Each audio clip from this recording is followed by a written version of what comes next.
Welcome back, folks. We are here again for the Premier League preview, looking at the top games on our own books. You know, your own book can be different. On our own books ahead of this weekend. Weekend preview, of course, Premier League preview is brought to you by Gigawi. Just go to www.gigawi.io and place your bet. In crypto, money, they enter. In Yafu. You change dollar to naira, everything, Gaza. So this weekend, I have how many games? 5 games to preview ahead of the weekend fixtures. Of course, we have the biggest game this weekend, talking about Arsenal against Liverpool, third versus first. And let's start from there because we'll not take much of your time. Let's just dissect. You go to the comment section, read, write your own, preview as well. Let's just suppose, let's discuss, let's engage, let's have a conversation around this weekend Premier League matches. Arsenal against Liverpool. Let's start from that. From the injury news, which I'd love to start with. Saliba'S suspended after getting a red card against Bournemouth. Timber, Calafiori, Saka are doubtful.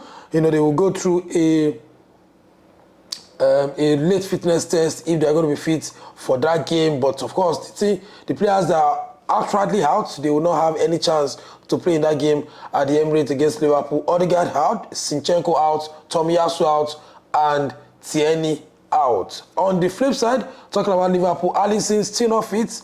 We have Elliott out, Chiesa out, and Jota is doubtful. He got injured against Chelsea, so maybe he will come back. We don't know, but of course he's doubtful and he will go through a late fitness.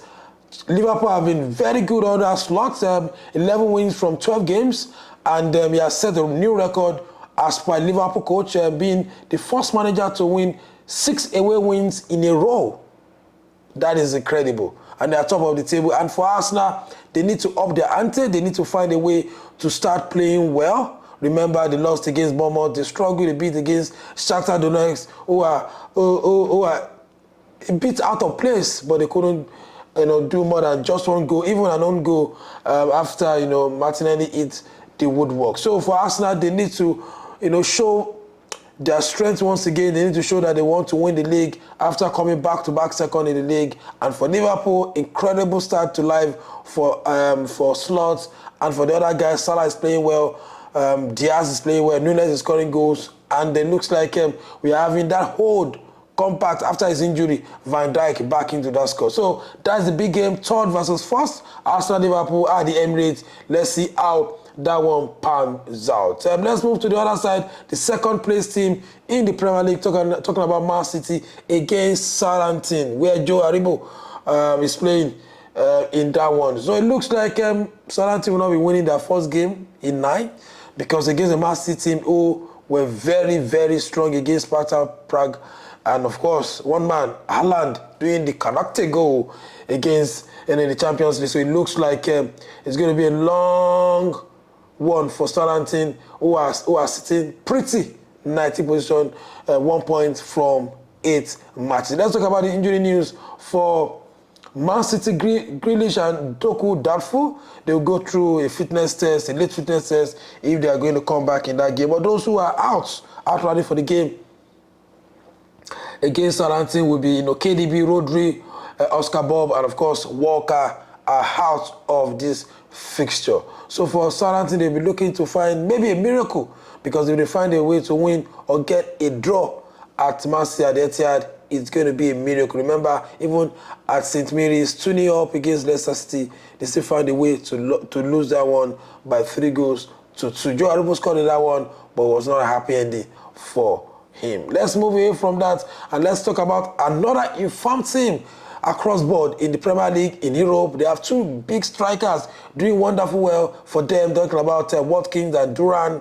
Duran was in the Champions League Player of the Week. That shows that Aston Villa are in mad form. So we're talking about Aston Villa against Bournemouth, 4th versus 11th. And for Bournemouth, they are coming with good momentum. Remember, they dispatched Arsenal 2-0 at their home, so they are coming with that confidence against an informed Aston Villa. They lost in this fixture last season, but it looks like Bournemouth are in a better place than last season ahead of these fixtures against Aston Villa. Aston Villa are incredible, 3 wins out of 3, they looks good on the table when it comes to Champions League. So it looks like it's going to be a big game this weekend. Let's move to our 4th game and let's talk about another big game, Chelsea against Newcastle. Big game in terms of reputation and integrity, but it looks like in terms of form, Chelsea are in good form than Newcastle. Newcastle have not won in 5 games across board in all competitions, and the last time they won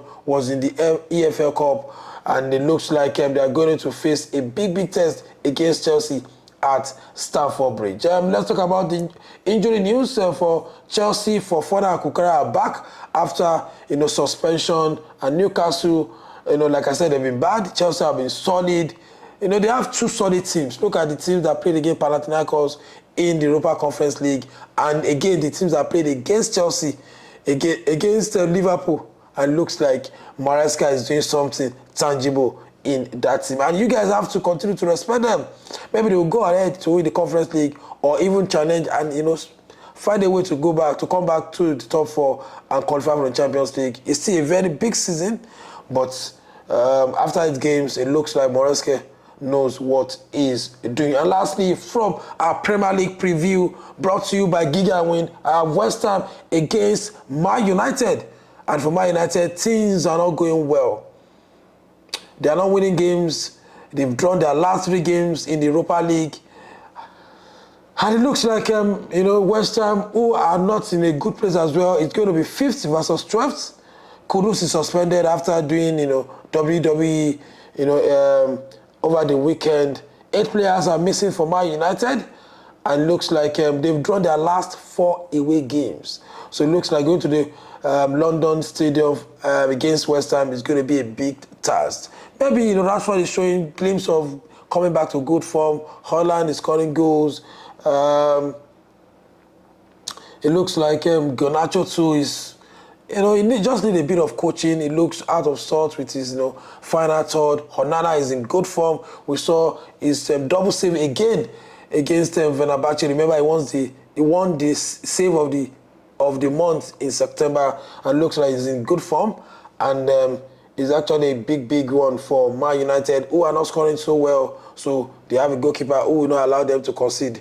So if you don't score too much, you don't concede, you find a way to scrap and win games. So for West Ham, a big one for Lopetegui, who has been under big pressure as his life starts with West Ham. And for Erik ten Hag, he needs to continue. The winnings, remember, they won against Brentford at Old Trafford. So they need to have a bit of consistency when it comes to winning games.